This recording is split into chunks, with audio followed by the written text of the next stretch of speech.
constitutional amendment to clarify the law. Who has the responsibility for doing that? Well, the responsibility to amend the Constitution is that of the National Assembly and also, the various houses of assembly in the country. So the National Assembly has a role to play, but the various state houses of assembly also have roles to play. My position is that the National Assembly on its own alone cannot amend the Constitution. The National Assembly has to amend the Constitution in conjunction with other state houses of assembly. Now I want us to look at the powers of the courts. Does the court have the powers to restrain the National Assembly from carrying out its constitutional lawmaking functions, as we've seen in this case? Well, I will start by looking at the section 4, subsection 8 of the Constitution.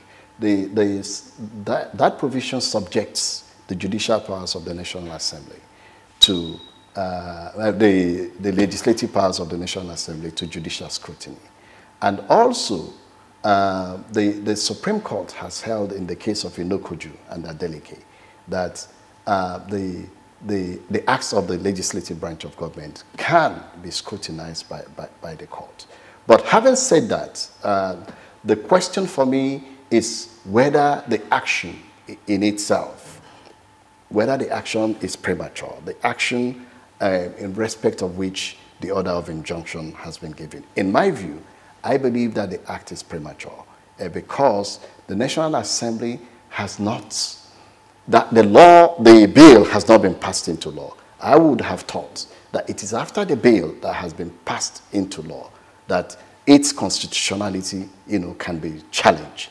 And then the courts will review whether that provision is consistent with the provisions of the Constitution, and not to intervene, when the National Assembly, has not made a law. It's as if the court is interfering with the legislative process of the National Assembly. If the Constitution says that the repository of the power to fix the dates for federal and state elections is the INEC. So it does not matter that whether they are going to conduct free and fair election. We assume and hope that they conduct free and fair election. But if there is a constitutional power that has been vested in a particular body or agency of the government, that power has to be exercised. We are a country of laws. We have to follow our laws, even when it is inconvenient to follow our laws. So I disagree with the proponents of the viewpoint that if election will be free and fair, why would INEC be insisting on following the Constitution? They are bound, to follow the Constitution, because I would imagine that the INEC boss would have sworn to defend the Constitution. And I think that that's what the president is doing in withholding assent. He is defending the Constitution that he swore to protect. When you look at global trends with regards to elections, would you say that the way that we presently conduct ours in Nigeria, would you say that we are on the right track? I will imagine that different countries will have what suits them. And in this case, I don't see anything that is wrong, with the way our elections are organized in relation to the sequencing of the election. Of course, we have issues of rigging of the election, and you also have issues of rigging, in so many advanced countries. And not that I am condoning it, but the point that I'm making, there's nothing inherently wrong, in the order, the order that INEC is, that the National Assembly is seeking, to change. Because if you look at the order, I believe that it's a better order, if you look at having the presidential election first. Because the president was first sworn in even before the inauguration of the National Assembly. So why do you have the election of the president whose term of office started before the time of office of this present National Assembly? So there's nothing inherently wrong with the way the INEC in 2017, fixed the dates, for the election. And there's nothing inherently wrong with leaving INEC to exercise these powers. I think it's something that we should fight to keep, because the essence of having a body like INEC is to have an independent umpire, that will organize our elections.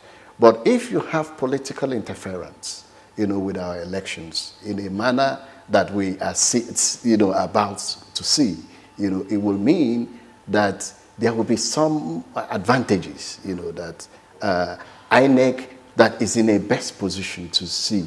They have what I call the technical abilities, and then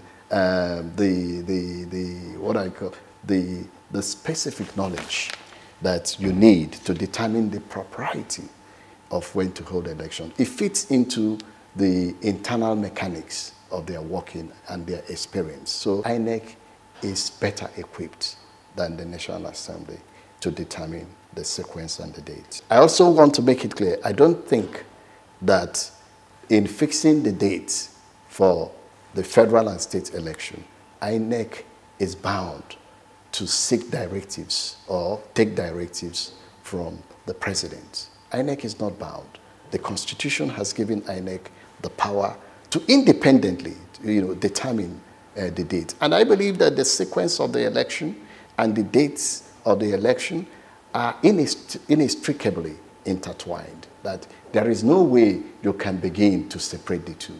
Because if you separate the two, you nibble at that constitutional power that expressly says that the Independent National Electoral Commission shall have the power to appoint the dates for federal and state elections.